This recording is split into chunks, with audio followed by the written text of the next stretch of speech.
So eto mga Lodi, update lang tayo. Kasi nangyari ngayon, wala akong maipost sa Facebook kasi na-disable yung account ko. Personal account, affected lahat, pati yung sa page natin. Ngayon ang problema dito, may nag-access kasi habang nasa church ako, may from Vietnam, change yung password. Ngayon, yung Facebook, parang nag-email sa akin na parang change mo yung password. Pag hindi mo ginawa to, paki-secure yung account mo. So, yung ginawa ko, sinecure ko siya. So, ngayon, ang ginawa ng Facebook, disabled naman. Itong taga-Vietnam, di ko alam kung wala na siyang access kasi disabled na eh. Pag-check nyo, hindi nyo makita yung account natin sa personal. Pati sa page, makikita nyo, pero sa personal, wala na. So, hindi natin ma-access. Ngayon, nakalagay dun na isang taga-manage. Vietnam ata yun. Basta, makita mo sa Vietnam yung place niya. Pero ganun nga, wala na. Hindi ko ma-access kaya hindi ako mag-post. Baka, kung sakali, baka meron siyang option na mag-post pa rin. Alanganin yan, okay? Huwag niyong paniwalaan kasi wala akong access dyan.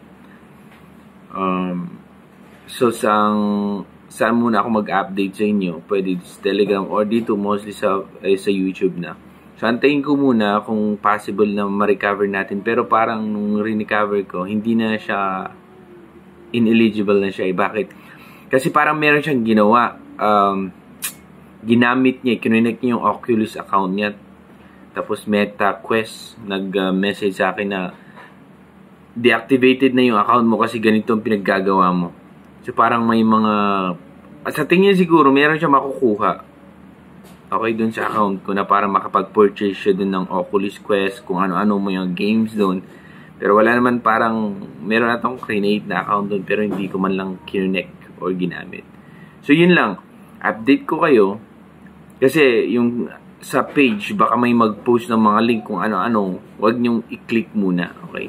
Sa tingin ko, wala naman na siyang access kasi na-disabled niya. Pero baka lang, baka meron siyang access. Baka meron siyang access. Huwag nyo nang i-click muna yung mga link. Mag-update ako sa inyo kung ma-recover natin in a few days. Kung wala talaga, mag-create tayo ng bagong account. Ganun lang. Okay? So, mag-update ako sa inyo dito sa YouTube, sa Twitter, or sa Telegram. Pwede na yun. Okay? At kung hindi talaga ma-recover itong account natin sa Facebook, mag-create tayo ng bago. Yun lang ang possible solution dyan, mga Lodi. Okay? So, ganun lang talaga. Wala tayong magagawa. Wala tayong magagawa. So, thank you. Update ko kayo, mga Lodi. God bless.